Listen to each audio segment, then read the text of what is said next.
Today, we all have gathered here for this insightful guest lecture. I request Director Sir to kindly lead the guests to the dais.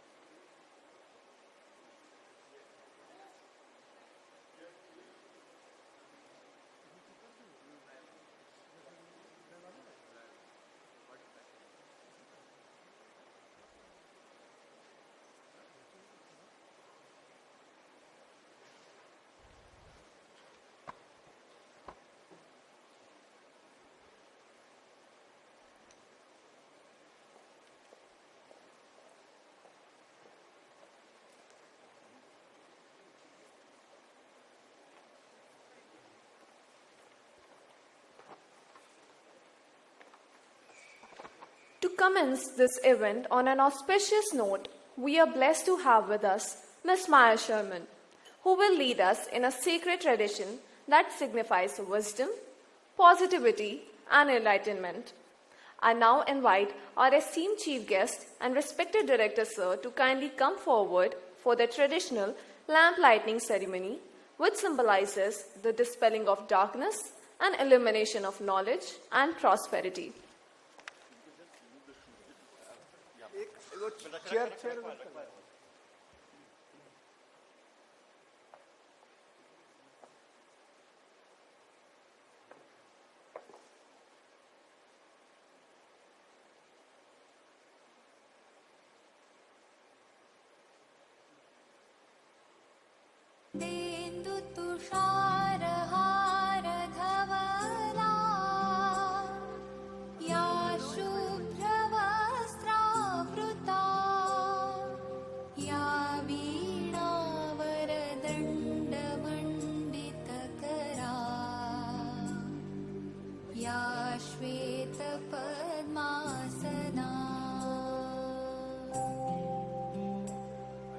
या ब्रह्माच्युत Shankar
A heartfelt thank you to our esteemed guest for gracing this ceremony.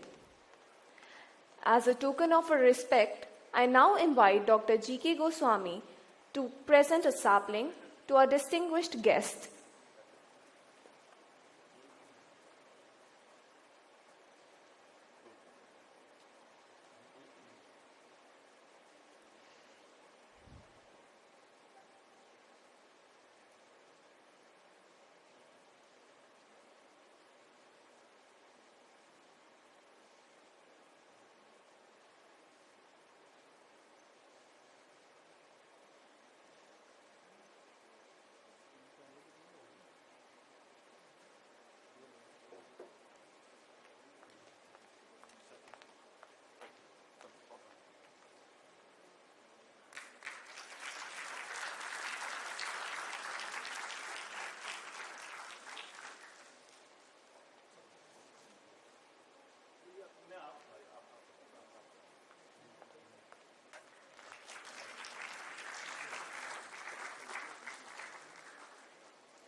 Thank you, sir. Next, I request Additional Director Shri Rajiv Malhotra to present a sapling to our respected Director, sir.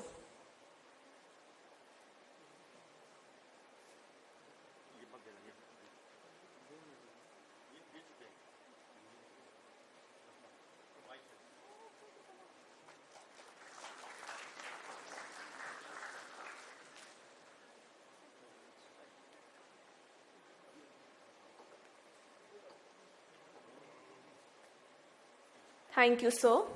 Next, I request Assistant Registrar Academic Dr. Shruti Das Gupta to present a sapling to our Additional Director Shri Rajiv Malhotra.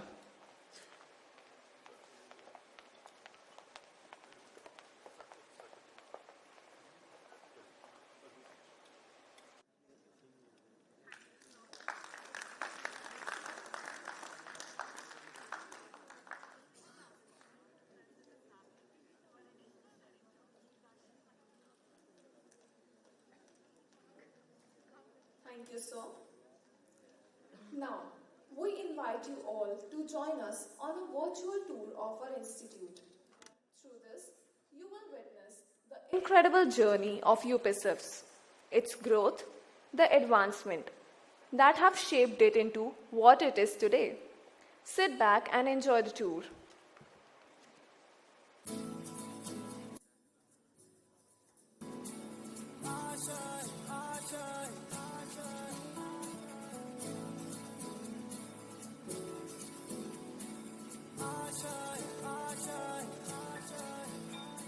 कुछ पाने की हो आस आस कोई अरमा हो जो खास खास आशाएं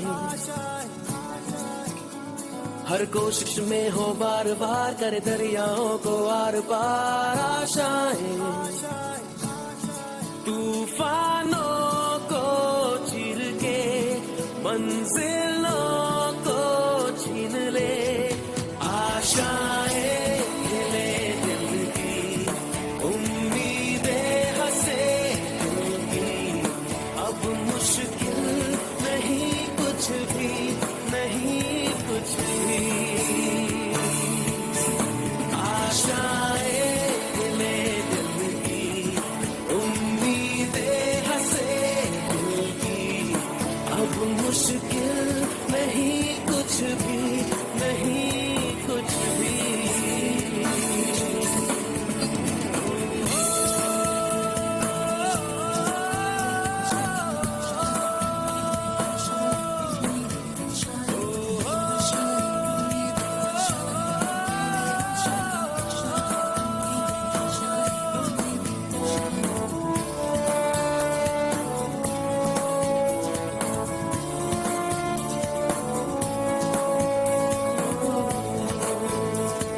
भी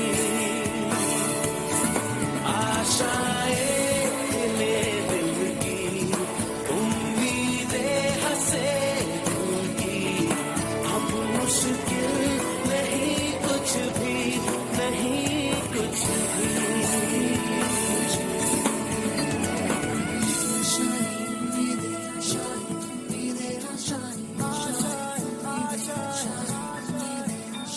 गुजरे ऐसी हर रात रात हो ख्वाहिशों से बात बात आशाएं लेकर सूरज से आग आग गाए जा अपना राग राग आशाएं कुछ ऐसा करके दिखा खुद खुश हो जाए खुदा आशाएं खिले दिल की उम्मीदें हंसे दिल की अब मुश्किल नहीं कुछ भी नहीं कुछ भी आशाएं खिले दिल की उम्मीदें हंसे दिल की अब मुश्किल नहीं कुछ भी नहीं कुछ भी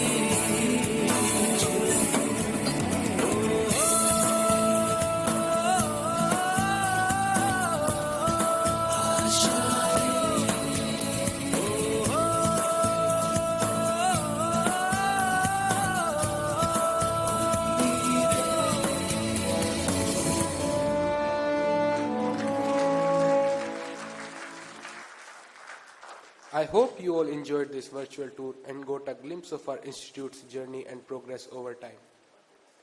It is our privilege to introduce our founding director, Dr. G.K. Goswami, a perfect blend of an eminent bureaucrat and academician. Sir is a 1997 batch IPS officer, has served as police chief in various districts, joint director in the CBI, and worked with the United Nations Office on Drugs and Crime.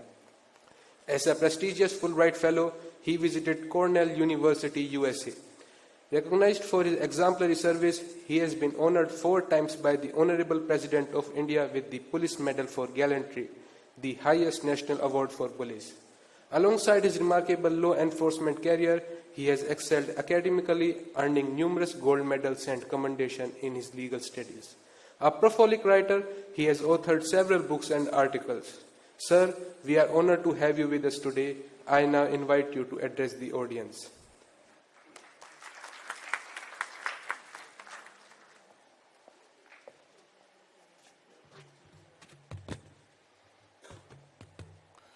Good morning, one and all.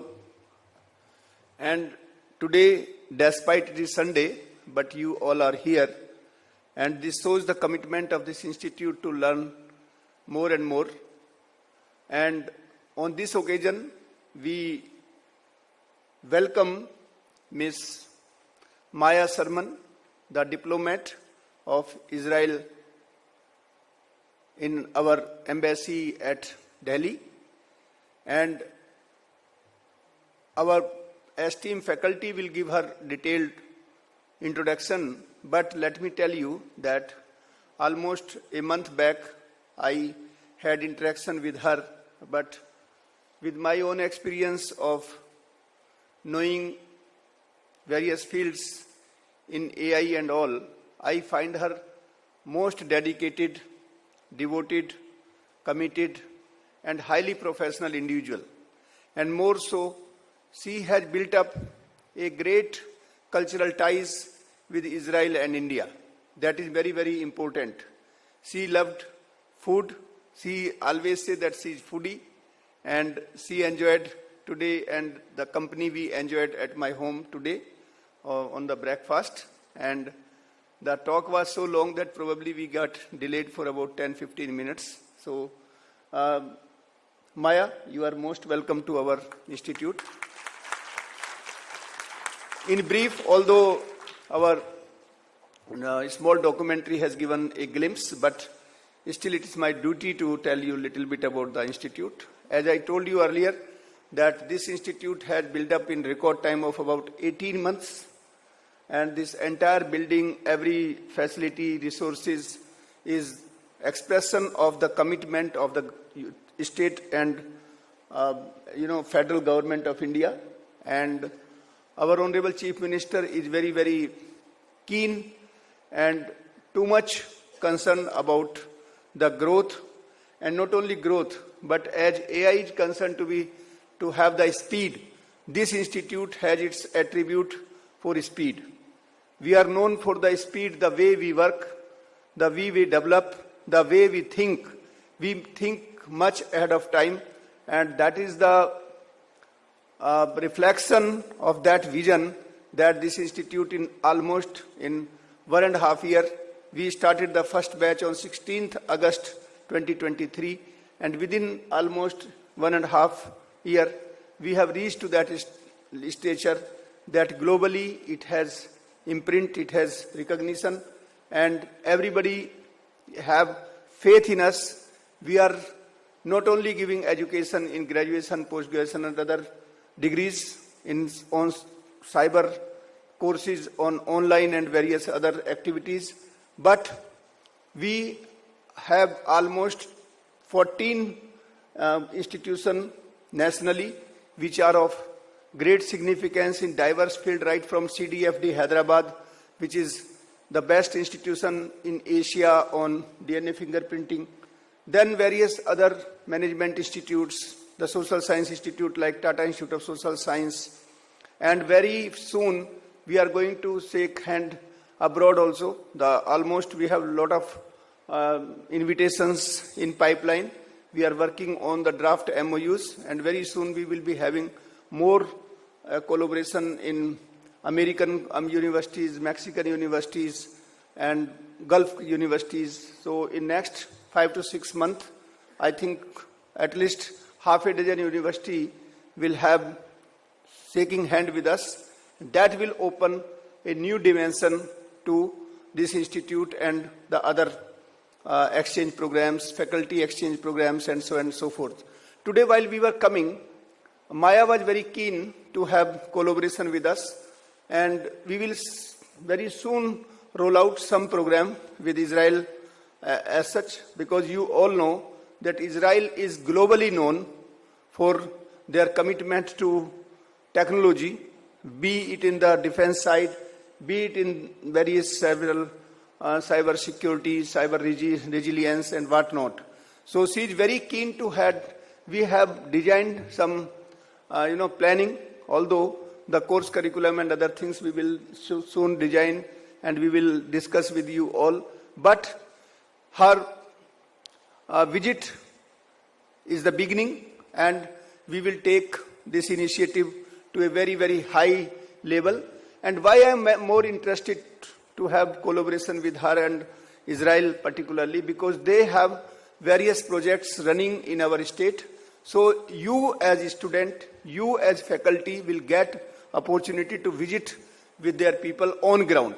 Because we know the AI can do this, AI can do that, but how actually these technologies operate on ground, that will be a great learning. So you will go as intern in different area, and you know better that our Indian students, our Indian brain are recognized well globally. So we want to train you not as a commoner. We want to train you as a leader, and that's our ambition. You have to lead. You have to be leader by wherever you work. We cannot be the backbencher. We have to design the future of the globe. That's the spirit of this institute. With this, I admire your presence, ma'am, and we wholeheartedly welcome you, as it is my privilege as the founding director to once again welcome you. Thank you very much.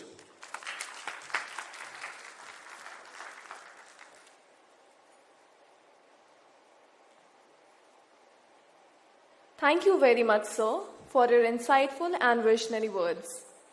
Now, it is my honor to introduce a leading voice in science, technology, and AI policy, a global recognized expert who translates technology learning into ground practices, Ms. Maya Sherman.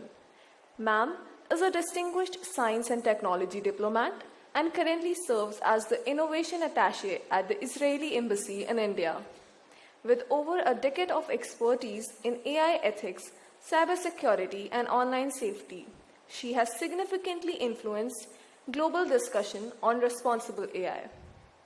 As an AI lead at the Global Partnership on Artificial Intelligence (OECD), she co-leads India's national project under the Future of Work Committee. Her contributions in cybersecurity consultancy and deep web investigations have been instrumental in guiding governments and institutions worldwide. A graduate of Oxford Internet Institute, her research on tech governance has been published in leading academic journals like Routledge, Oxford University Press, and Frontiers. She also serves as a scientific council member of the Israeli Association for Ethics in AI and a board member of Fugitem. Recognized with multiple awards and research excellence and digital innovation, she is a true global thought leader. Everyone, please join me in welcoming Ma'am on the stage.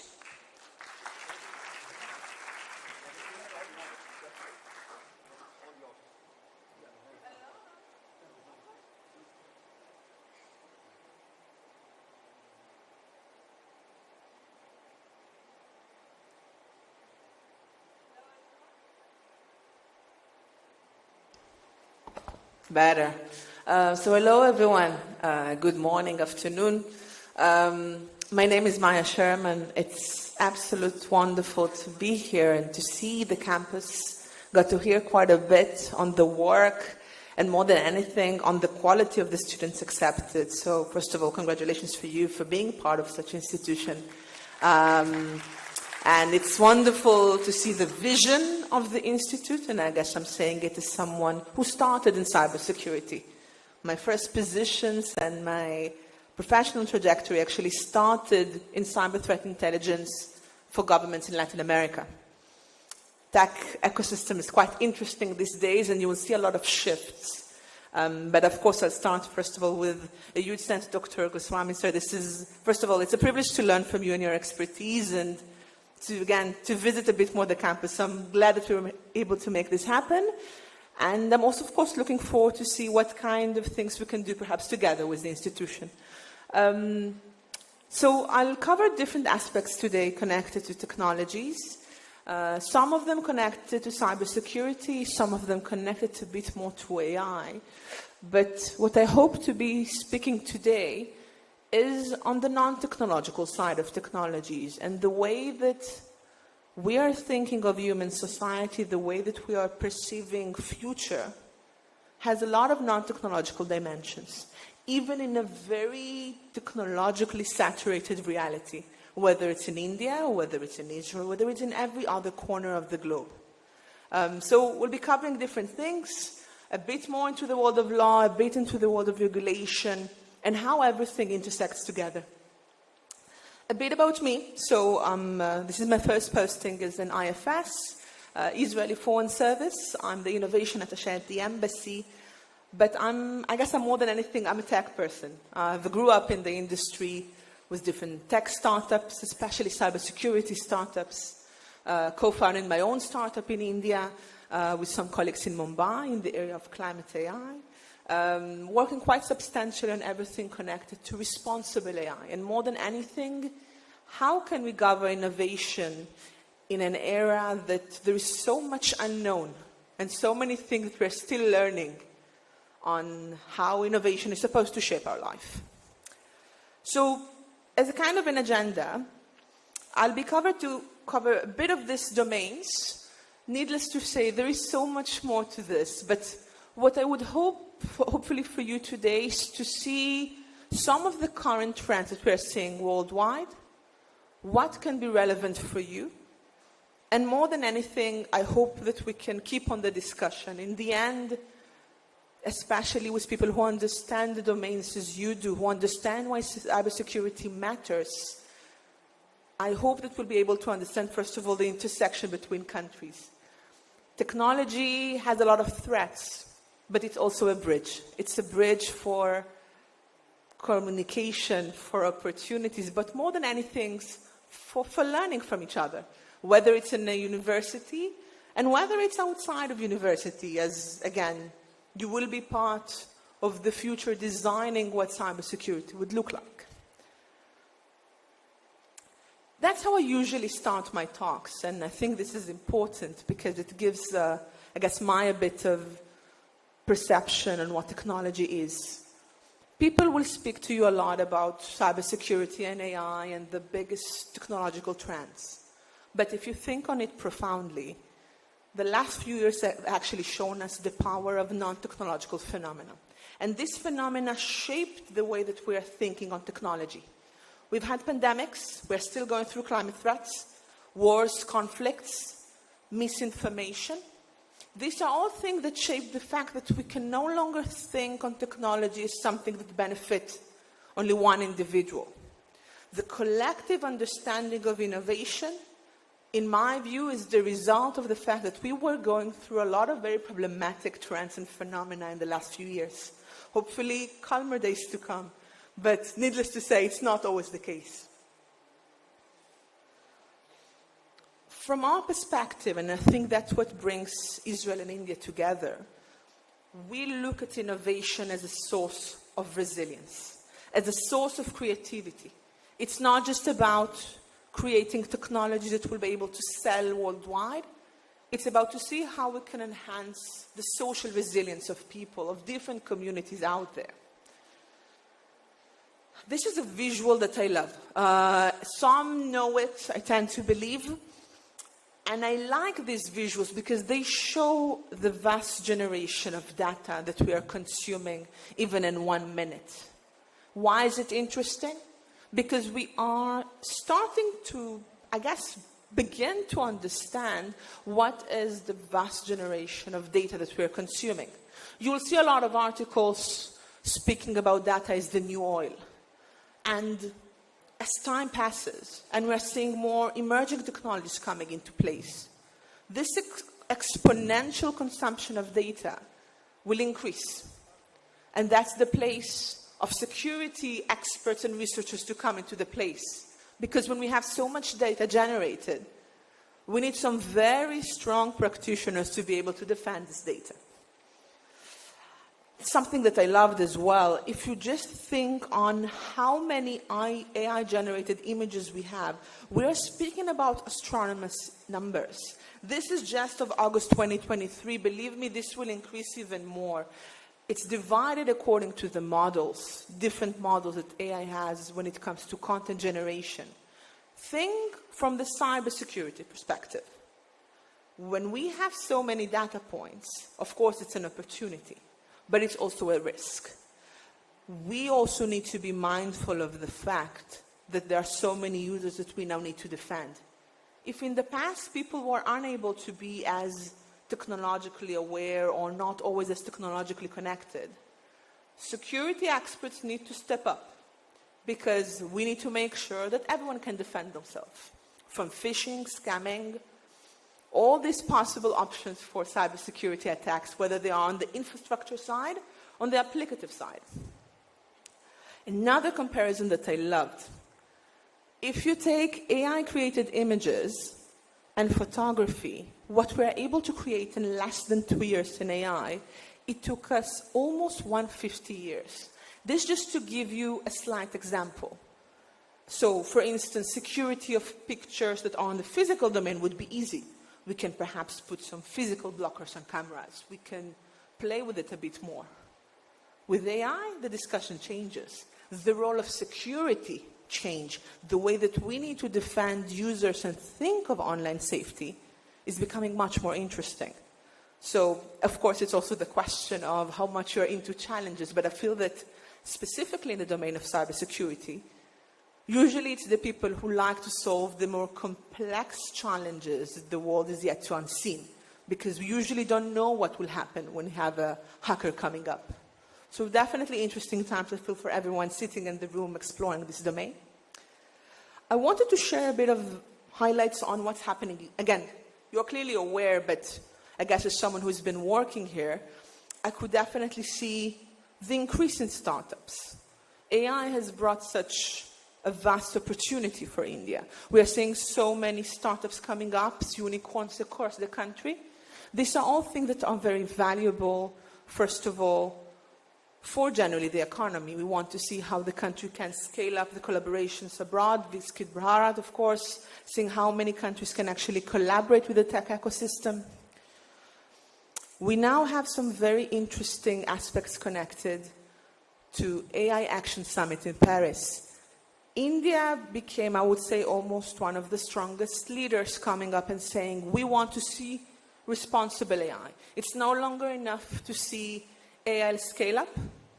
All of a sudden, and these are illustrations, and again, some of the data provided by MyGov, but the world is starting to see the role of India in the AI landscape when it comes to adoption, skilling programs, the way that universities and institutions are part of this AI revolution, the understanding that AI should be for everyone. Now, needless to say, this is not obvious. The way that I would say the ecosystem here invests in the fact that everyone should have an access, this is something that countries are now trying to implement.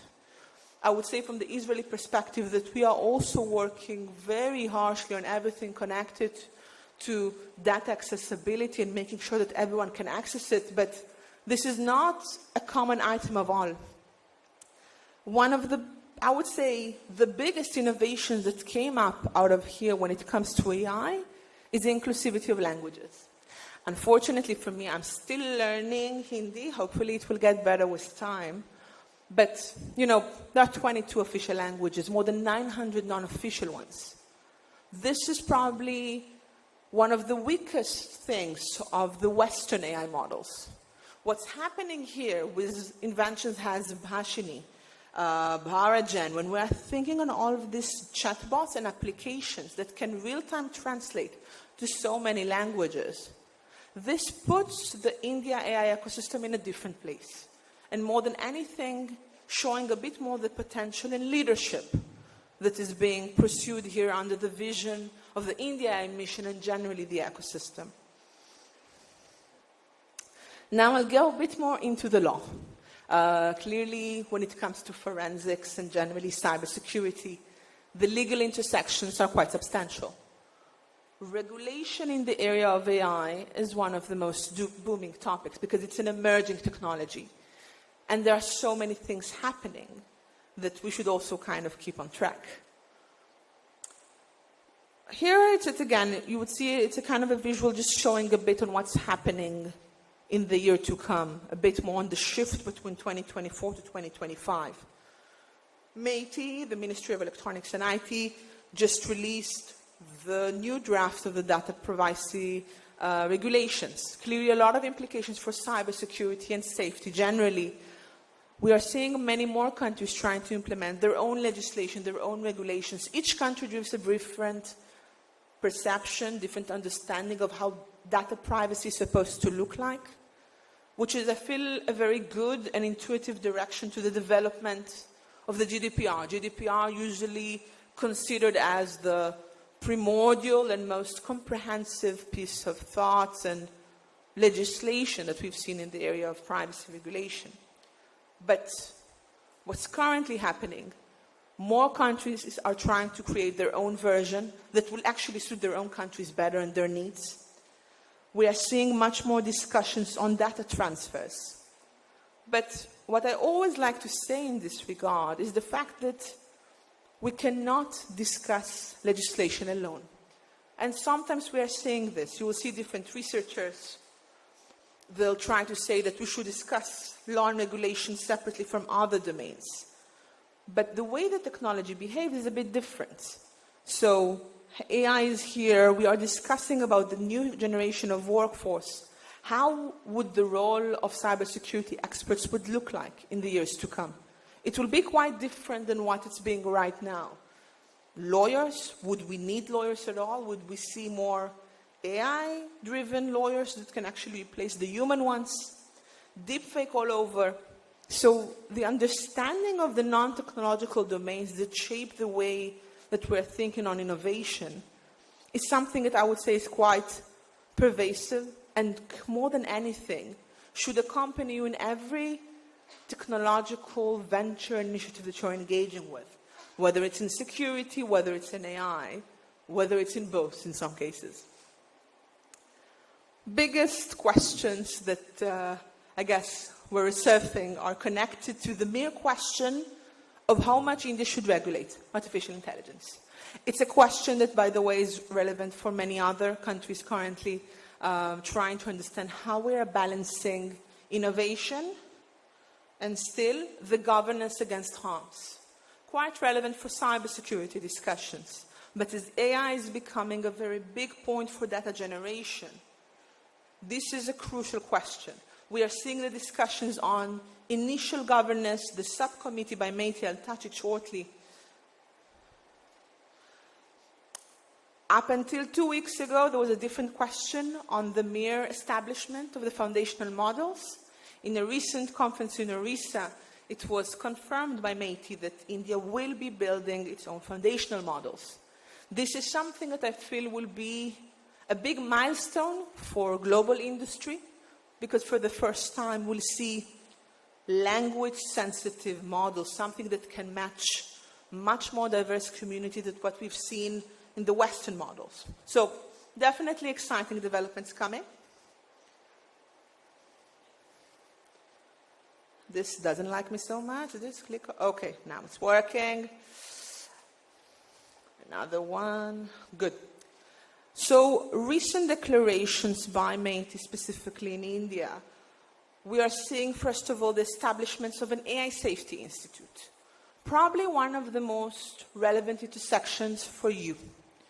People who are researching cybersecurity, there are a lot of domains connected to privacy regulation, generally to the way that we can actually defend ourselves from cyber attacks, especially applicative cyber attacks, how we can trace back.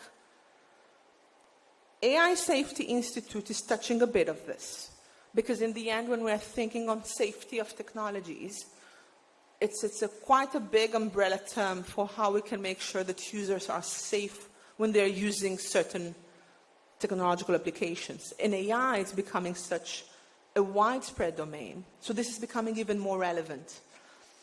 We are seeing the declaration, of course, of the foundational models. This will take time, and yet, it's interesting, following the Chinese declaration on the foundational model, quite similarly to the cyber domain, you will see more and more countries going into this arms race of who will have the sovereignty, who will have the dominance in certain domains, and how countries can actually collaborate. The recent declaration was, of course, the Interministerial Committee, but something else. I'll touch a bit AI and the future of work, one of the most interesting domains that we're seeing today, because so many technological domains are becoming important, but more than anything, they are shaping the way that we will see positions, that we will see CVs. I tend to believe that in a few years from now, we'll not be recruiting cybersecurity experts only for technological domains. We will need safety researchers all across. We will need safety researchers in essential infrastructure facilities. We will need them possibly in every domain the data is generated. And if data is generated all across domains and not just technological ones, the role of cyber becomes much more important. One more. This is a recent World Economic Forum report. It will show you how many new jobs will be created and how many will be removed. This is an important report because it showed a slightly less pessimistic picture than what many thought. Many were quite afraid of what will happen to jobs following AI disruption. But actually we're seeing that a lot of jobs are being created, which is good. What we need to address is what's happening in the red points. What's happening with the 92 million jobs being displaced? What's happening with these jobs that are in between, that will not disappear, but still require some kind of adaptation? And you will see that skills, critical thinking still remains. a bit on my work in India outside of being a diplomat. So I'm the first Israeli expert to the Future of War Committee by the OECD. It's part of the Global Partnership on Artificial Intelligence. Our job is to equip the next generation of practitioners, sectors across countries to the new generation of AI. And as part of the Future of Work, I had the very big privilege of co-leading the India project. In the India project, we've been focusing on AI literacy programs for the informal sector, and specifically we are focusing on farmers. This is my colleague, Dr. Shadrach, leading the Center of Commonwealth Education. For us, we are doing a lot of different designing processes for the program.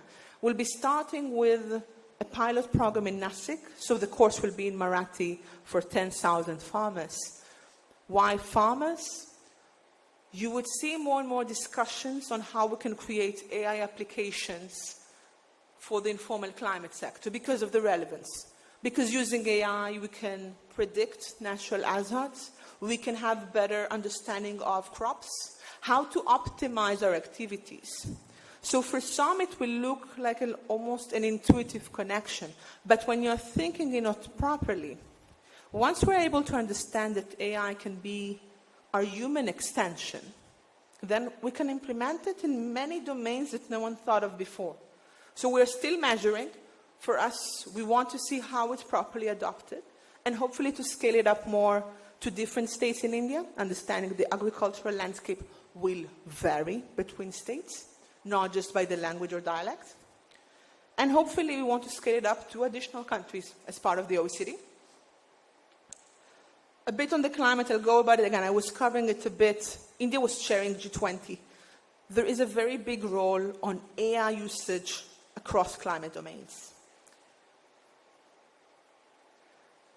The question of the role of AI is ambiguous because there are a lot of problems with AI. So not all climate domains can benefit from it in an equal manner.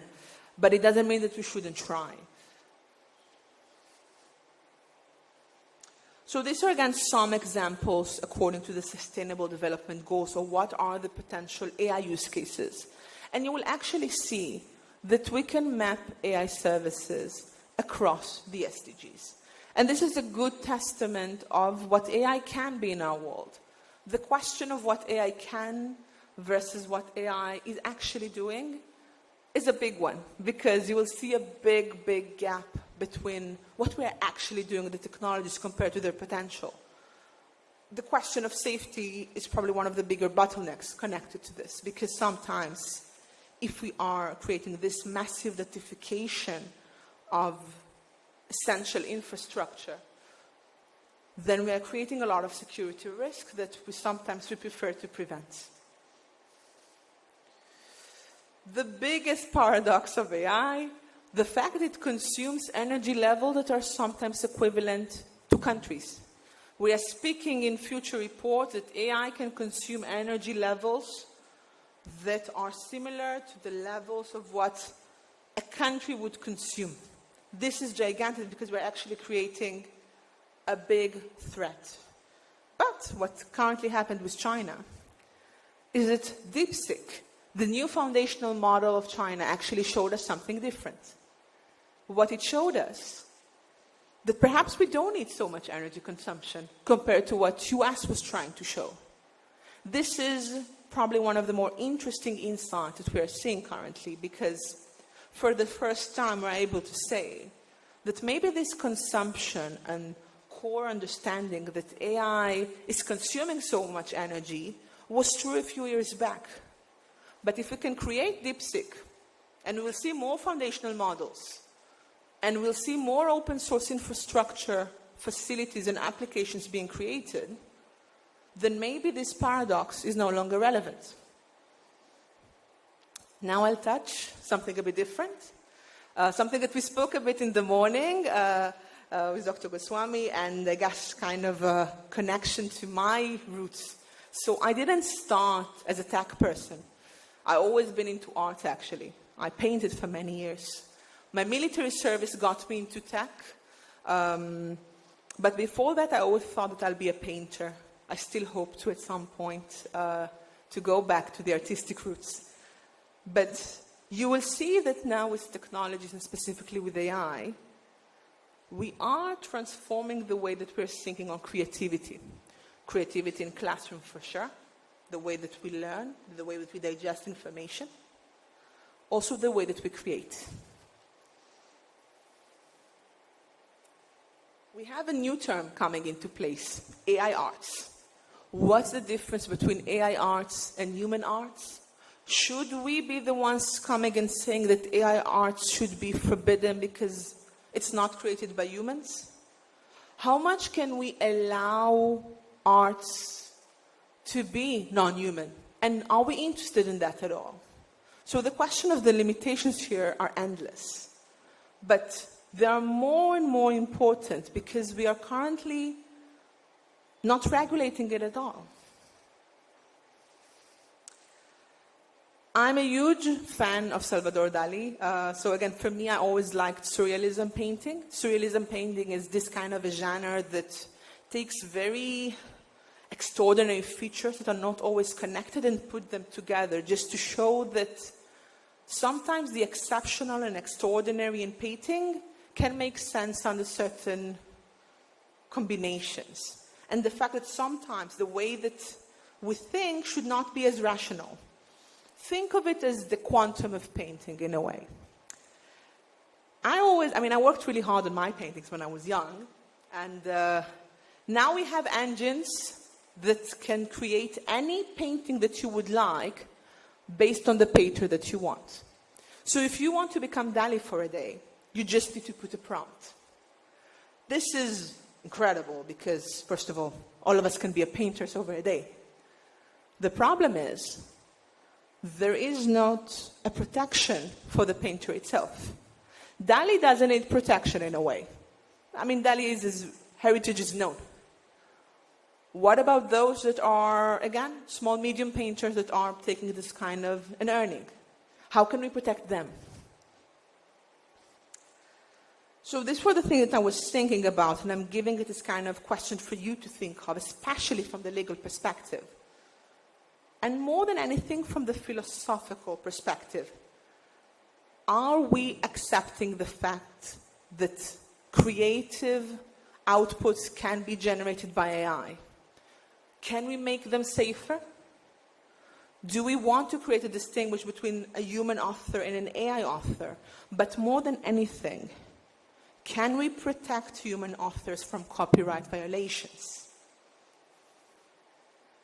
And the biggest question that I think is relevant for every educational institution, and clearly is bugging us as well, will AI take over human creativity? In chess, we saw that possibly yes. In many other technical domains that are repetitive, AI can be faster than us. Creativity is still what distinguishes us from others, the way that we're able to interpret changing settings, changing factors. This is something that I feel scholars will still be engaging with because we are always trying to think who is better. So I really like Dali, as I was saying. This is my favorite painting of all times. It's called The Persistence of Memory, just to show how fluid time can be. So the clock will be seen as a melting cheese. I'm always late to places, so for me, this concept of time fluidity always worked well. But this is what happened when I put the painting in different AI models.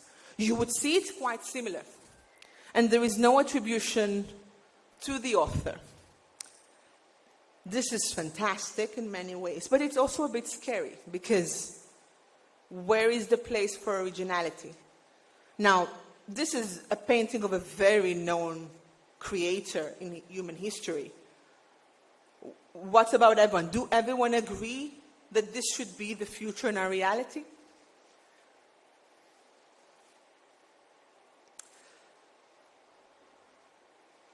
So, biggest question. AI in art is being discussed in the moment. It's a very trending topic because of its novelty. We should try and think if we are actually mimicking creativity to a way that we are stealing it, Or maybe that we are revolutionizing the way that we are thinking of art. Maybe this is the future of art, and painters will no longer be relevant in the future. Human painters. A question. I hope that that won't be the case, but we can never know. Needless to say, this is true for authors of books, people who are working in literature, everyone who's been connected to creation of content.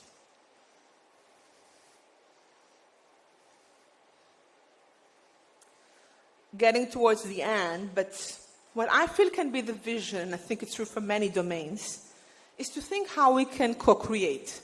It's not just humans versus machine, it's not just AI versus us.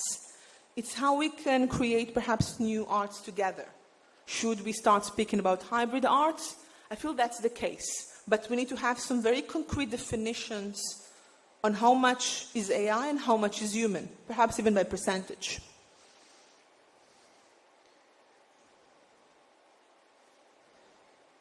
This I discussed.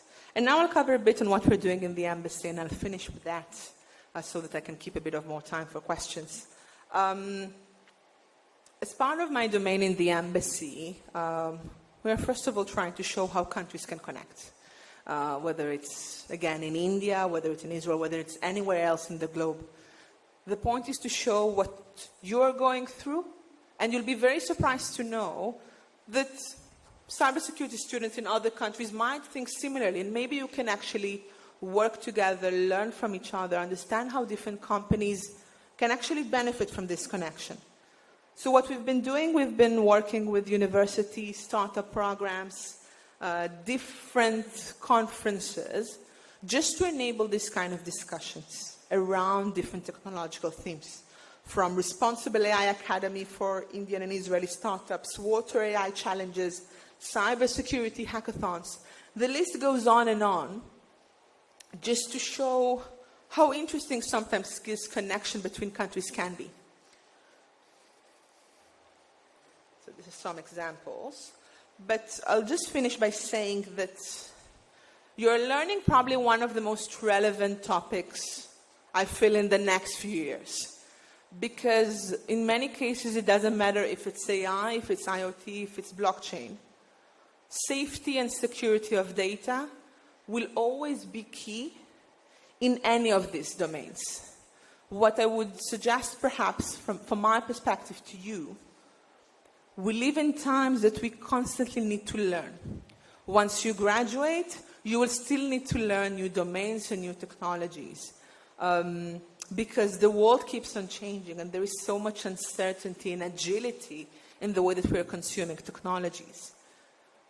We are expecting more extraordinary combinations to happen. AI in climate, AI in education, cyber in banking compared to cyber in insurance. And that's good because it shows that we are evolving. But when we have the technological knowledge, we also have a lot of responsibilities and a lot of power. It's also our responsibility to know how to harness these opportunities, but also how to make sure that we're able to mitigate some of the threats and some of the risk of something like that. So with that, I'd like to first of all thank you for the platform, the opportunity, and I'm available, of course, for any question that you might have, either now or in later stages. Thank you.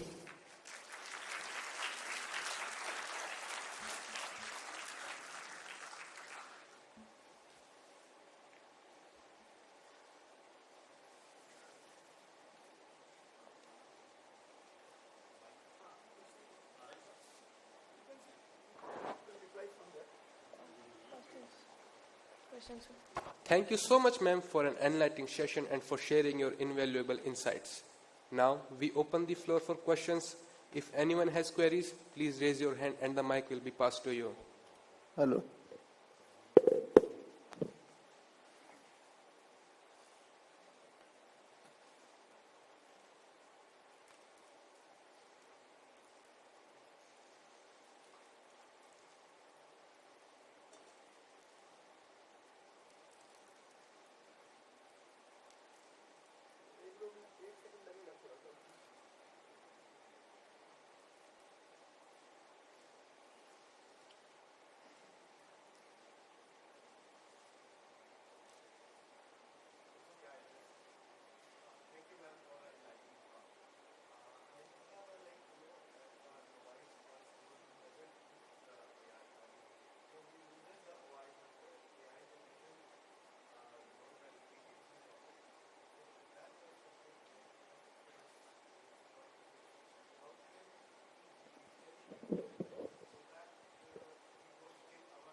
Ma'am, so someone who doesn't know the intricacies, what is going on behind the scenes of the AI, someone who, as a user, from the user's perspective, how should we use it? Nowadays these chat boxes are becoming more relevant, like ChatGPT, Gemini, then Perplexity and Gork and all. So and nowadays, anyone can use it and create the content. And that content will be highly influenced by the content which is already available. So from the student's perspective, what would you suggest to be a judicious so that it's not like you are growing up, you don't kill your own creativity, but still use it judicially? So thank you for this question. I think that you're raising some interesting insights because it's true that AI is becoming so pervasive, and we are using it to the level that we're using WhatsApp. That's how easy it is. It's like searching in a Google engine, making it very easy and accessible for everyone. I would say that the question of keeping creativity will differ across ages. I feel that currently, I would say slightly more mature generation that already did some of the skilling the traditional way without Gen AI, so now they can actually amplify it and just making sure that they're working at scale. One of our concerns has been more about the younger generation, because this is something that the education system is still learning. And this is something important to say. This is new to everyone.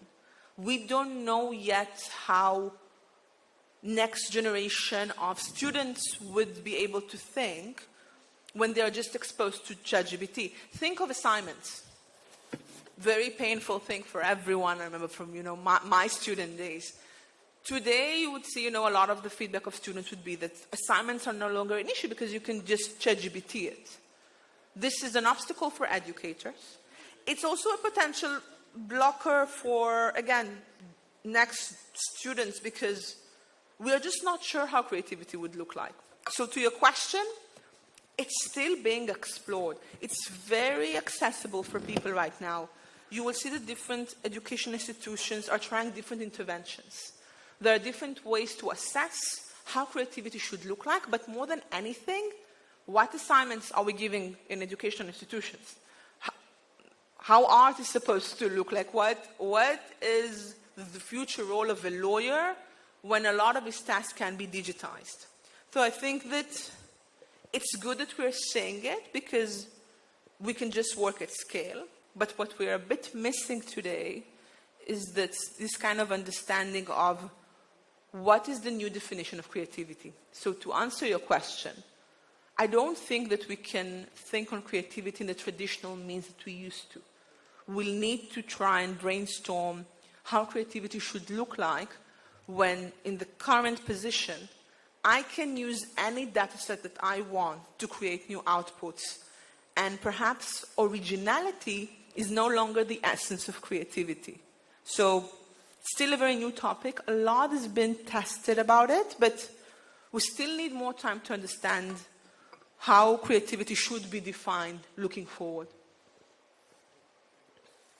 Ma'am, whether Israel government has any law for regulating use of AI in different domains? So for us, you would see two blocks when it comes to regulation. European bloc, all in for full regulation, because that's the strength of Europe. They're a bit less strong in everything connected to manufacturing and creating companies in a way. We are, I guess, a bit more similar to the US. We have certain advisories. We have certain semi-regulations. We usually let the industry regulate itself. We have some advisories connected to data privacy. And of course, we have some guiding principles for the use of AI in different contexts. So for instance, we have this scenario-based approach for AI usage, and we are tailoring the response according to that. This is something that was created by multi-stakeholder initiatives. I think that what's currently happening, I would say in India, that there are a few attempts to see what kind of approach would be true for the country. We are seeing the Interministerial Committee, which I think will be very interesting by METI for the governance of AI. But there are also a lot of many other actors, so the balance between all of them will be interesting. We have the AI Safety Institute. So Israel does not have an AI Safety Institute because for us, first of all, we want to make sure that we're able to protect our industry. We want to make sure that startups can still innovate and create using AI. So we're trying to go for this interim solutions that the industry and government will be able to get this kind of advisory in what's right and fair to do and act. But we don't have strict regulations, and this is very different than the European perspective. Thank you.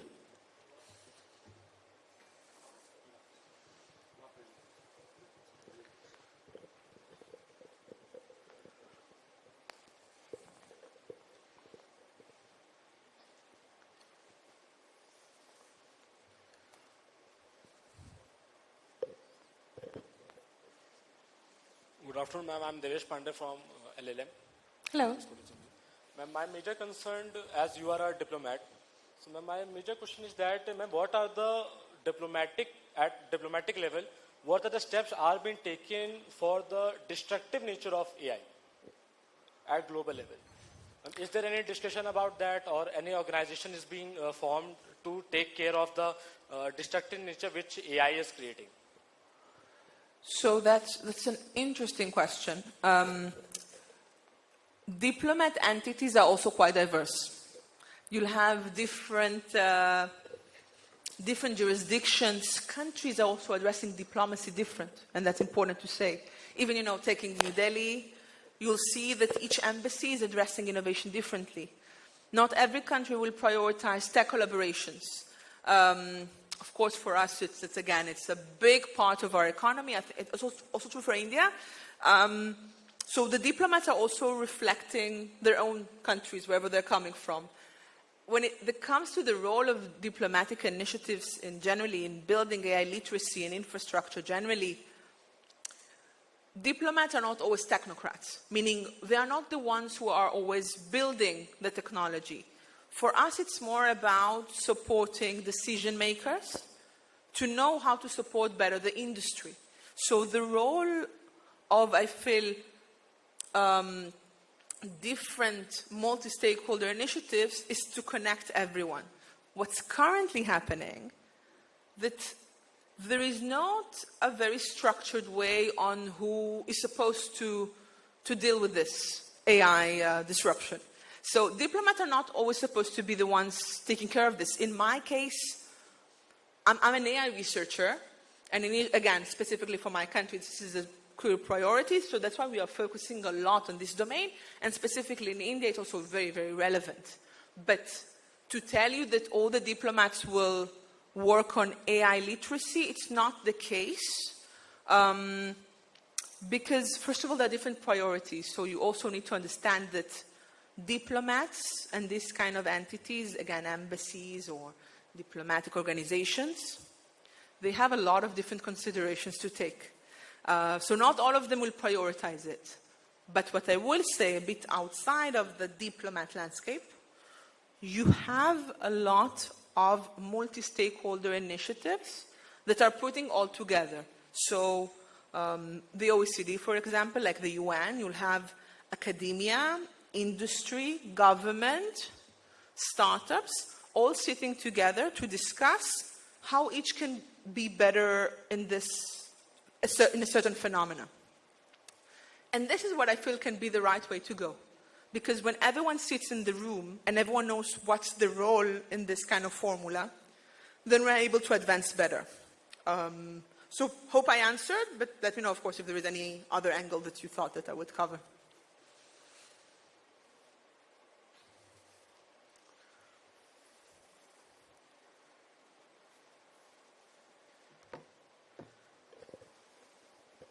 So, first of all, I would like to thank Dr. Goswami for organizing this wonderful seminar, and very much thank you to you, ma'am, for taking out precious time.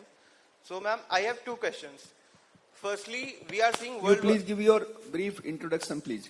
Sir, my name is Om Tripathi. I am a student of Rajiv Gandhi National Law University. I live in Lucknow, but I study in Patiala.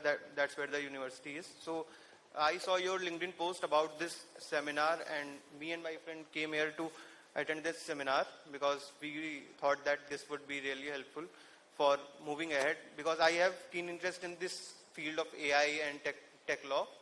So that's why I came here.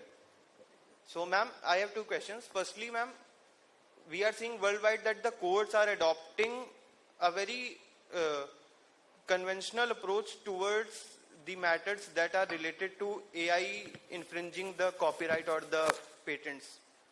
So, ma'am, do you think that this is the right approach? Do we really not to make some new methods to tackle these problems? Because AI is such a technology that was that is really different from other types of prevailing technologies that we had in the past. And ma'am, this point was also raised by Professor Yuval Noah Harari in his book Nexus. So, ma'am, first point is this: that do we really need to develop some new methods to tackle the AI infringement issue? Like one of the cases was Universal Group versus Anthropic case, wherein, ma'am, the Anthropic lawyers put more emphasis towards having some protective mechanisms to prevent the AI from generating output that infringes the copyright, then outright banning them from like training the data. They asked for permission to at least train the data and then put effective guardrails. Yeah. And ma'am, second question is regarding, in India we see there are a lot of cases, like millions cases pending, and most of them are pending before the trial courts. So can we use AI to address this as well? So ma'am, these are my two questions. Thank you so much for the question. Also, thank you so much for joining, especially as, again, you came especially. For the first question, you will see that there is kind of a different approach between countries, whether we should, based on existing regulations, and this, I mean, especially when you have robust regulations existing, because in the end, AI, again, it's an important technology. Tomorrow it will be quantum, it can be open source. So what? Every time that we have a new technology, will we change our entire legal framework? That's one side. The other side will say, similar to what you were just mentioning, that it's not a regular technology. So what? We'll just not defend the ones who deserve some protection, especially under copyright laws. I feel that we do need to understand that creating regulation and adapting it and getting it approved in the entire process takes a lot of time. The problem, in my view, sometimes with the legal system is that the legal practitioners are chasing the innovators. And again, it's not something bad, but that's reality. It takes more time to create sometimes a law, a proper, robust law, than perhaps create a certain technology. And we always need to moderate and keep up with this pace. What I feel would be the right way to go would be to create this kind of updates to existing laws, if in case that they are robust enough. I'm saying it specifically within the Indian case. There are existing strong copyright laws. I feel that now we need to see what kind of updates we need to do, what kind of advisories perhaps we should do. And I don't think it's a legal question only. This is actually more of a technical issue, because we need to see what kind of technical mechanism we can create within these pieces that can protect the outputs. So I feel that it's a mix between some kind of a legal adaptation, but in the same time understanding what kind of operational mechanism we can put that will protect outputs. Your second question, can you remind me the second question? Ma'am, my second question was regarding that there are a lot of cases pending before the law. Yeah. Clearly, AI can help us with the scale and support legal jurisdiction, but AI is not perfect. AI has biases. If you check some of the more interesting affairs that happened in the US, especially in 2016, you would see that unfortunately when we were using some AI software and tools in facial recognition, it did discriminate between skin color, between gender. So we need to understand that if we are using AI for a certain public service entity, we need to make sure that some of the ethical loopholes of AI we are able to moderate. And I'm saying this because even if we are now in 2025, and I'm talking to you about an affair from 2016, there have been other very problematic cases afterwards as well, but this was a known one. We still didn't manage to solve the problems in AI. And the hype around AI is not because we solved certain things. I feel that it's because of Gen AI, the fact that now we have chatbots and everyone can access it. But it didn't solve the problems. So would I trust an AI lawyer? I'm not entirely sure. But also within legal professions, not everything perhaps is connected to life. Or that's perhaps certain things, certain domains in law, we can bear the option of a mistake by a machine. And I think that's the nuanced direction that we should try and go to.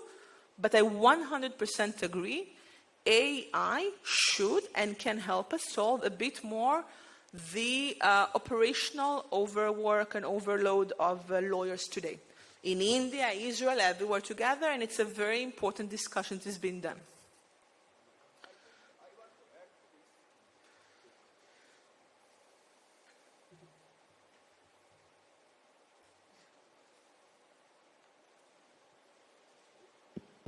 Yes, I think what Sherman has already mentioned, but I would like to add few points.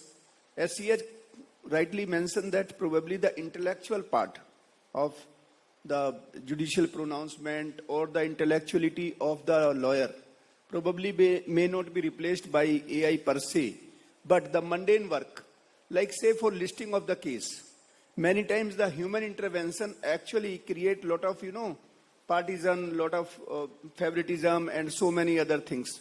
So these type of things, the transparency part certainly will always be done, means by way of use of AI or other technology. That is part one. Second part is that lot of files were missing by way of various other things. So I think now this digitization and many more intervention of science and technology in court work, that will also taken care, because you might be knowing that if you do whatever best in investigation or everything, if you miss the file, then the case is gone forever. And it was not that difficult to do it, you probably as lawyer might be knowing. So all these things which are of this kind can be easily taken, and transparency will definitely be fostered, other than the mundane work of, advocate, like searching for the judgments and many other routine work. So definitely it is going to means change the landscape. One question I want to ask Sherman, that it is a general perception in the common man, and probably even the student may have this perception, that in the era of these modern technologies and development, whether the AI and DeepSeek, this and that, do you think that this is going to replace the human being, or in other words, whether it will affect adversely the employability of the people of different kind? What is your take? Because you have a global understanding, you are a diplomat, you must have means various dimensions. Please elaborate on the employability part. Thank you. Thank you so much, Dr. Goswami. It's I think the most urgent question that we have today about the role of AI, because in the end, we are very concerned on how people will be able to remain employable. Now, this is a question, of course, that is very different across countries. It's different across sectors. People who are in tech already, so some will say that they're kind of like secure. But that's also not the case. we need to think of it from a much more contextual and nuanced perspective, in my view. But I'm still a positivist because I feel that, first of all, AI is not independent, it's not autonomous. AI is still dependent on humans. We are the creators. So as much as sometimes we feel that the machine can go outside of control, we need to understand that we are still the ones feeding it in terms of the data sets. We are the ones controlling the biases. And we can also be the ones controlling the solutions. Why is this relevant? Because I don't really see a scenario in which we are replaced. But I do see a scenario in which we have different kinds of humans looking forward. We will still be humans. I think that a lot of the discussions on cyborgs, on meta-human creatures, and the fact that we will no longer be here and we'll have robots, humans are still in the loop. Humans are in the loop. The question is how humans would look like. I feel that what we need to discuss is how humanity will be perceived. What kind of our work will be automated, what won't be. More than anything, is there a different definitions of what is making us human compared to what's not making us human? Today we can answer it quite clearly. We can say that creativity and curiosity set us apart. It's not necessarily the case going forward. So I feel that as we are looking to understand how humans would look like, this is a core question of how the future of work will look as well. There are currently certain sectors that are at risk. What sectors? The sectors that usually contain simple and perhaps repetitive actions, because repetitive actions can be replicated by the machine. What sectors probably will be saved? The ones that require interpretation, that understand how the machine works, but more than anything, that require creativity. For instance, I would say, think of an electrician. Not necessarily the most sophisticated, it's an important position. This is something that I tend to believe will survive. The reason is, it's not something that they can predict in their day-to-day job. They cannot know how to solve the problem. So, the future of work is still unknown to us, but professions that would still require unstable thinking, the ability to interpret, I think they will survive. Professions that are stable, that do not have this agility and are usually kind of repetitive, there are some estimation that they might be at risk of replacement. What I would like to say and suggest, though, is that even if a certain parts of our economy are not well adapted, we still have this responsibility to equip them with skills to understand how they can shift better. This is not different than I feel any other technological revolution that happened. Even when the phone came, there were other professions that went away. And I think that's okay because we're advancing.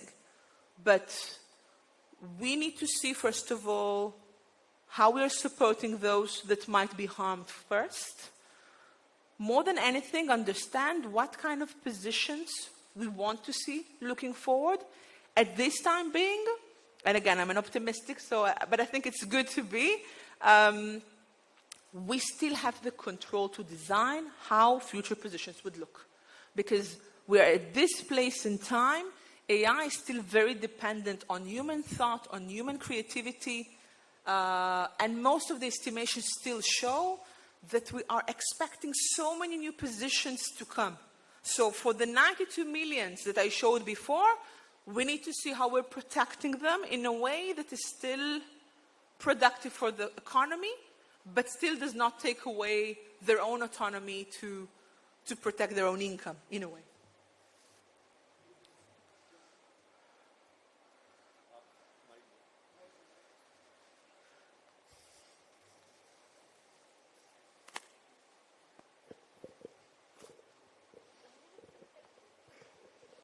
Hello. Good Good morning, ma'am. I'm Tanushree, studying in BSc Forensic Science. Ma'am, actually, I have a question that, like the DeepSeek AI of technology of China, it has been a matter of controversy.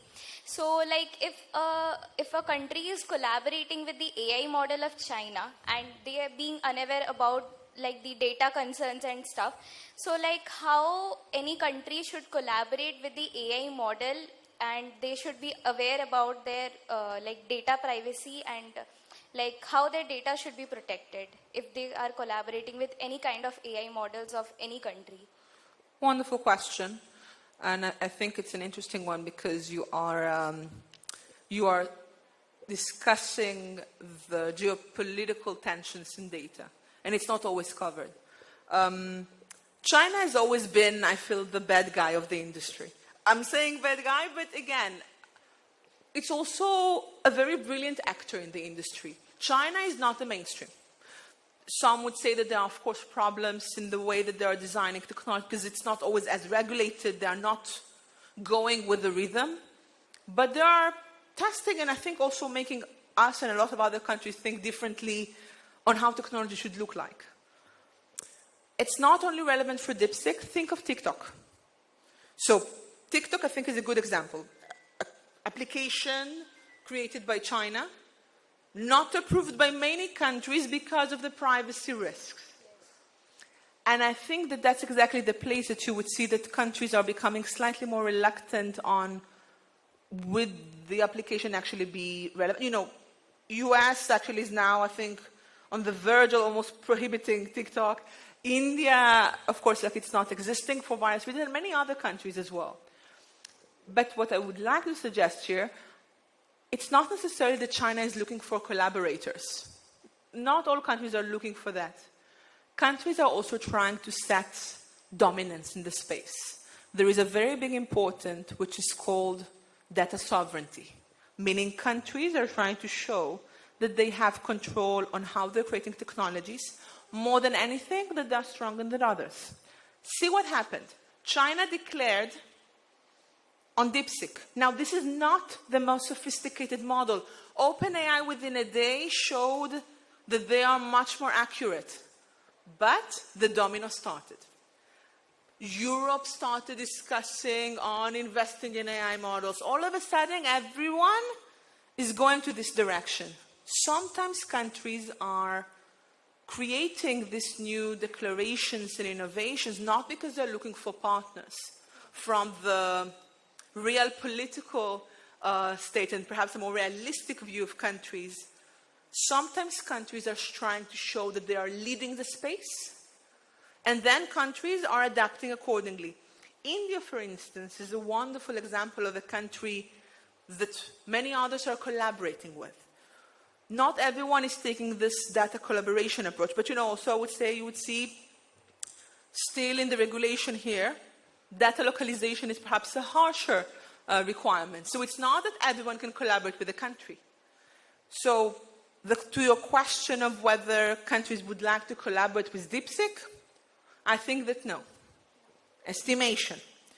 But what you are currently saying, countries are finally discussing on the creation of indigenous foundational models, meaning sometimes these declarations are becoming the new testament of countries to show their power in the digital space. It's the new arms race of countries. It's almost like I'm better in the GDP, I'm better in this kind of technology, better in defense. Now, I'm better in foundational models. So some countries will go for collaboration in data. Some countries will go into a more individualistic approach of setting the tone. The good thing about it, I feel that's how the tech industry advances. Sometimes you almost need the countries that will go a bit outside of the box so that other countries will be able to adjust accordingly. And every country is bringing something different. But it's still new. How long will DeepSeek survive? And more than anything, will there be good competitors coming from other countries? This is something that I feel we'll be exploring in the next few months, years. It's a question. Thank you, ma'am. Thank you.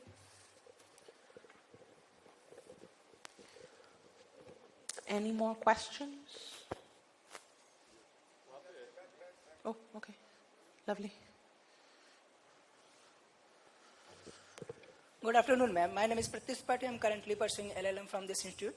My question is that, saying that data is the new oil, perhaps people start debating that whether we have to compare this, because data have much more wider and direct and indirect both effect, while oil has some indirect effect.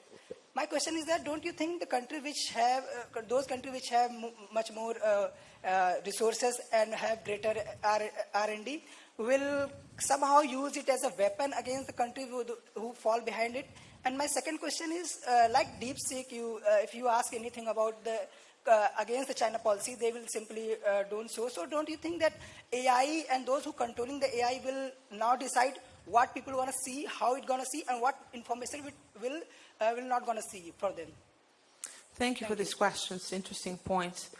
For the first one, it's an arms race. And sometimes you would say that the goal can justify the means. So the question of what is an asset, I think that's the question. Some will tell you that it's natural resources.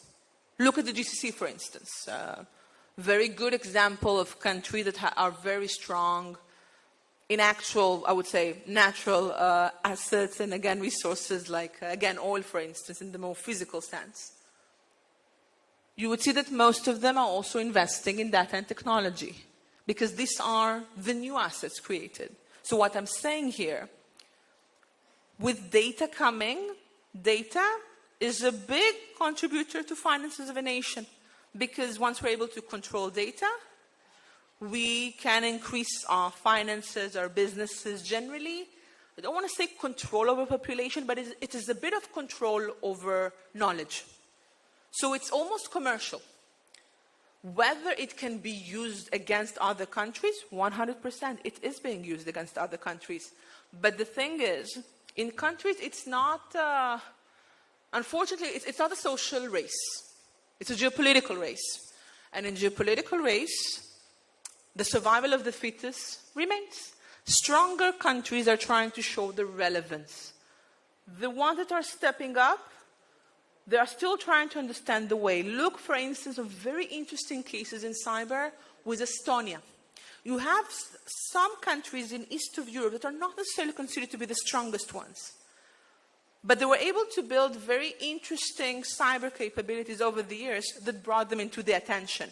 Now, we are not talking about US, China. Sometimes smaller countries can be stronger in certain facets. So even if today a certain weaker country will be exploited in one aspect, the other day they might find a way in another one. But in answer to your question, definitely stronger countries sometimes will try to use the power to advance in the game. But sometimes they will also try to give back. See a bit of what China has been doing in Africa, for instance. A lot of the collaborations and projects that China has been setting in the region, not just because, of course, of like genuine intentions. Sometimes it's also because they're also trying to build a new block, new digital collaboration. So from the political standpoint, it can go for both ways. And remind me the second question? There was, I think, another after this. Something in DeepSeek, I spoke a bit much, so I'm not sure. So my second question was that, like DeepSeek, if you ask anything about against the government, they will simply stop answering. So my question is, don't you think that those who controlling the data or AI will decide what to show, how to show, and what data need to be not put in a public platform?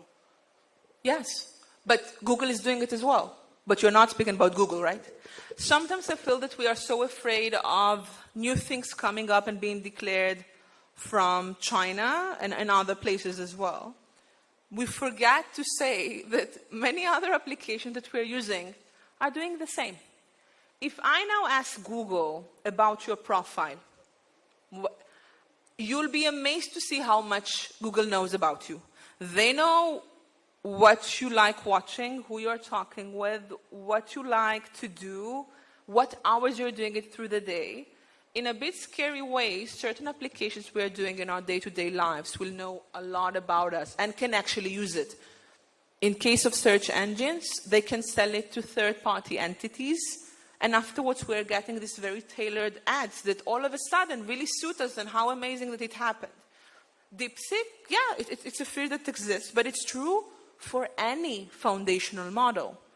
ChatGPT as well. There are mass amounts of data that we put that are actually, I don't want to say monitoring us because we're speaking about masses, but it always exists. So if we choose to put our data somewhere online to a certain entity, this risk will always be.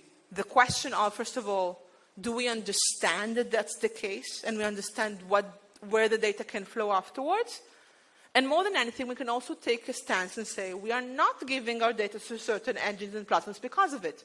Perhaps DeepSeek will be one of them, but I tend to believe that not, because DeepSeek it's a very interesting evolution in the AI space as well. Any more questions? Yeah, I've seen the hand. I think I feel bad for the hand.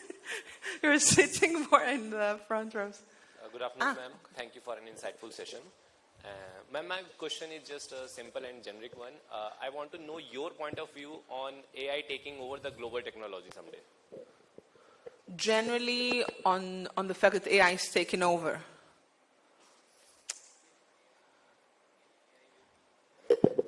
If AI will be able to take global technology someday and control the whole world? I personally don't think so. I think that currently we're seeing a very big hype around AI.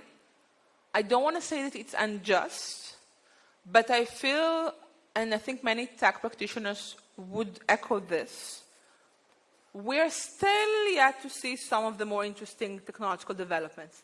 If you're asking me, once quantum will come into the picture, then we'll have very interesting scenarios. Imagine what will happen when we'll have quantum compute power with AI. AI is the method. It's a way of thinking almost, because it's, in the end, it's very complex statistics. It's regressions over regressions, and of course, we are able to make it more complex with times. But it's still a method, it's a pencil. Imagine what happens once we have a better infrastructure. Quantum and space technologies, in my view, will bring us to much more dystopian scenarios, scarier things, but also a lot of opportunities.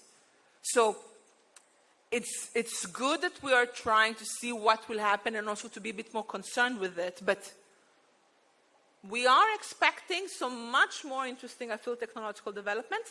The good thing about AI, it has become the bridge across domains. Everyone can use it now as long as they have connectivity. Now, as long as, it's still a problem that not everyone can access, but it's still something big. We are using it in also non-technological domains. We can speak about it in education, we can speak it for older generation, public servants, non-tech. That's the power of AI. Technologically, I tend to believe that we need still a few more years for that. I hope that space technologies and quantum will bring us to different discussions, especially for cyber and safety. Because currently I think we're still exploring how relevant AI is for cyber. There are some applications, but it's not as, I don't think it's as disruptive as the intersection of quantum and cyber, in my view. And you know, you, for sure. No, I've seen the hand from the beginning.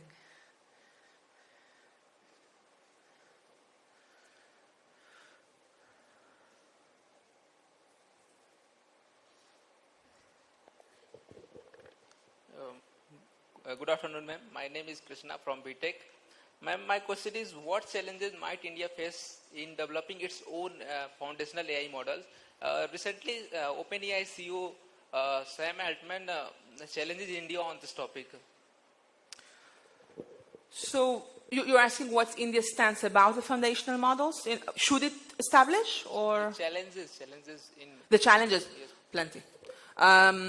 It's a good thing that, I mean, again, from a very humble perspective, I think that the work of METI has been unprecedented in the AI space. So generally, what India has been doing in recent years is currently taught and passed to many other countries. You see this in the AI Action Summit in France.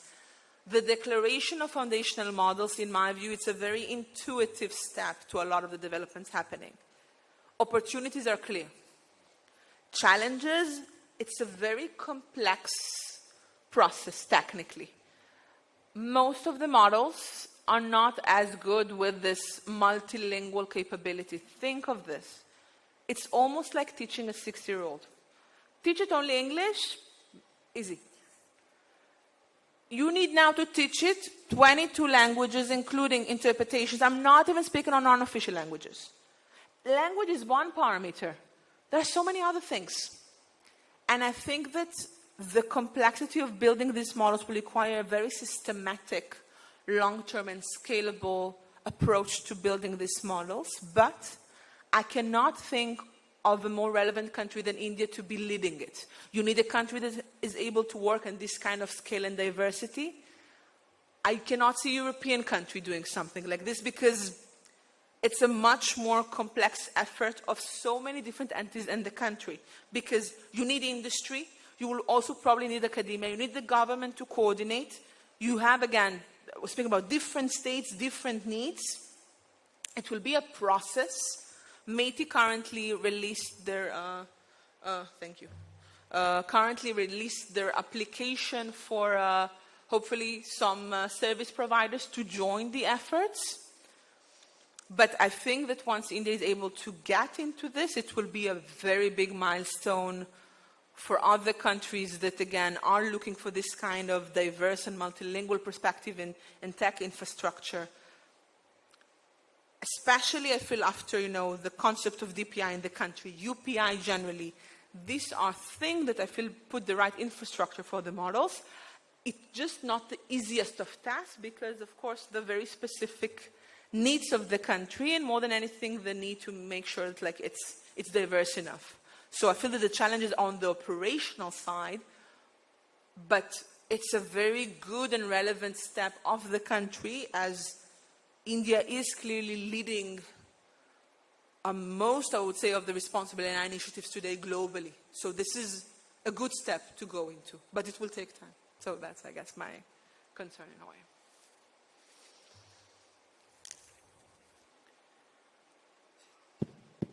So I think this would be the last question because now time is rushing.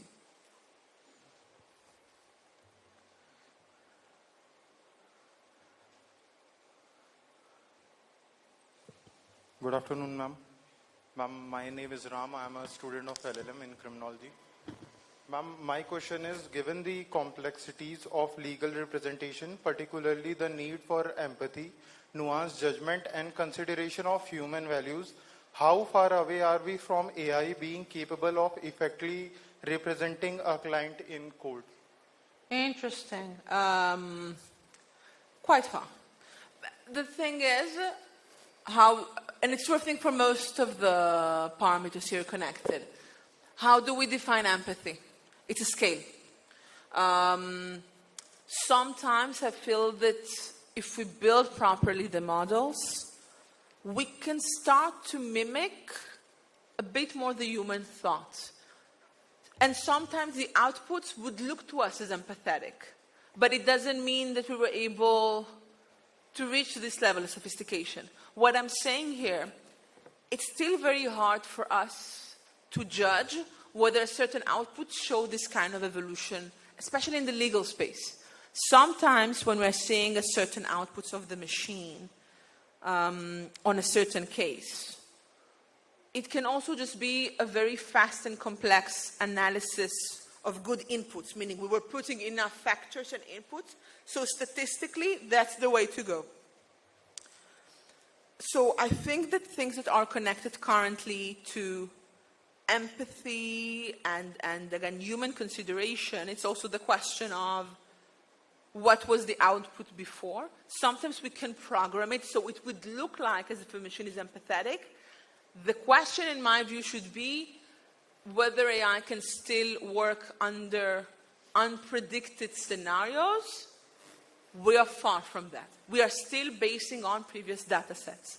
Are we seeing empathy in current outputs? I think that it's still our biases towards it. Sometimes we're seeing certain outputs and it looks empathetic to us. It would still, I feel, require a lot of programming and understanding of how to build the models and give the right input. So we would perceive the output as empathetic. But then the question is the inputs, not the outputs, in my view at least. So I would say still time, and more than anything, I'm not sure that we will see empathetic machines. We will see machines that perhaps are able to produce outputs that, in our view, look empathetic, but it doesn't really mean that they are like this. My perspective, at least. Hope that I covered the question, and of course, if there are more, let me know.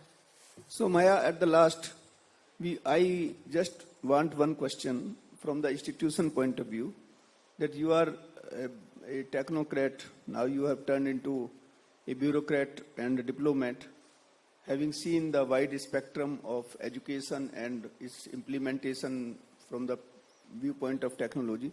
This is the new institute, as I mentioned, and you know well. So what kind of, initiative you suggest us that in technology, some small project or something which may be useful for their future career? Can you suggest few areas where a student can ponder and can apply these technology, AI and others? Please just in brief, if you can. Thank you. Definitely. I feel that honestly, this is prime time in the country. There are so many things happening. For you and from your standpoint, you are currently actually in a very interesting domain of studies, because security and safety, and I was saying it before, it will always be relevant. As long as there is data, there is need for security and safety. Your perspective will always be crucial for the discussion. It's the question of how willing are you to learn new methods and technologies. Do invest in everything connected to the current regulations in India and also in other places. It's important for you to also get exposed to how different regulations look like. You have the data privacy regulations in India just released in January. Try to understand how this landscape works. Regulation is a bit tricky, it's different than other domains, but the intersection of cyber and law is relevant. AI is, currently it's relevant for everyone, it's true. Try to understand how it's relevant from your perspective. Currently, there is a bit of, a lacking ambition to go into the nuances of AI. It's being taught and talked very high level. AI is different across disciplines, it's different across states, it's different across neighbors almost. Think of it from the perspective of how AI applications and regulations should be shaped from your own angles. Whether there are different AI tools that can be more relevant for you, how would you design future tools that can be relevant for this discipline?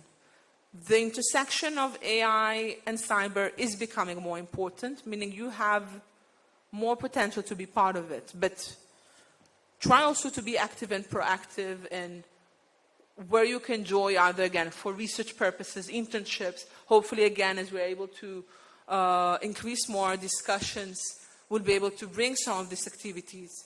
But there are so many things happening in the country. Try to follow what's happening with the current regulations provided here.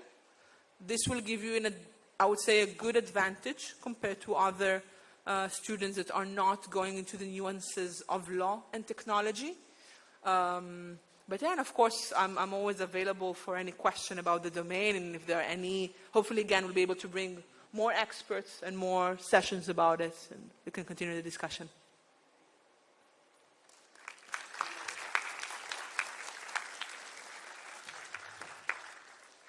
Thank you, ma'am. Moving forward, as a token of our gratitude, I request our respected Director, Sir, to kindly present a memento to our esteemed guest, Ms. Maya Sherman.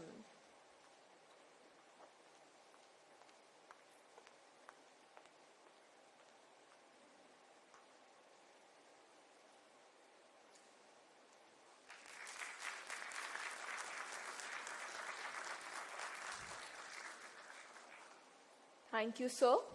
Next, I request Additional Director Shri Rajiv Malhotra to present a memento to our respected Director Dr. G.K. Goswami.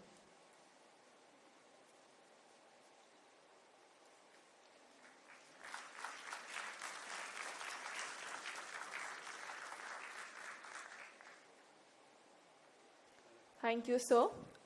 Next, I request Dean, School of Science and Technology, Dr. Roshan Singh, to present a memento to Additional Director Shri Rajiv Malhotra.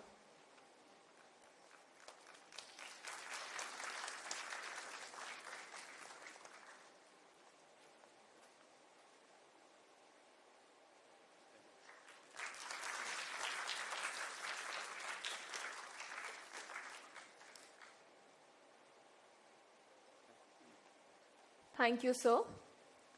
To formally conclude this remarkable event, I now invite Additional Director Shri Rajiv Malhotra to deliver the vote of thanks.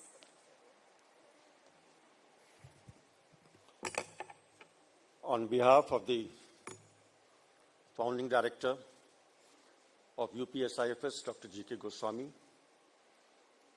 our faculty, our dear students, I express my gratitude to Madam Maya Sherman, a career diplomat, having expertise in the field of science and technology. Today, her talk on artificial intelligence, its uses, its applications, its ramifications were very thought-provoking, and it has offered a deep insight into this complex topic.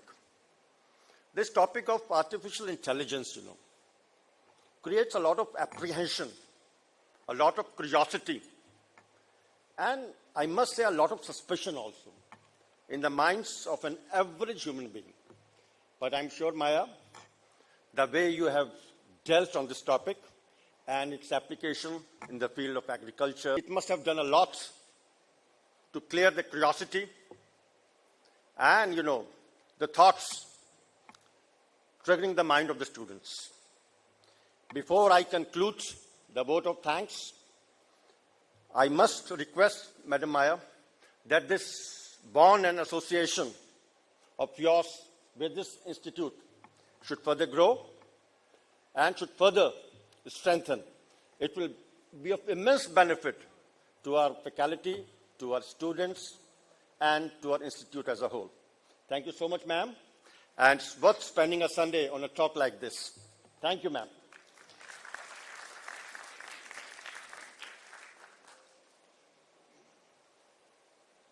Thank you, sir. As we conclude this insightful session, I kindly request everyone to rise for the national anthem.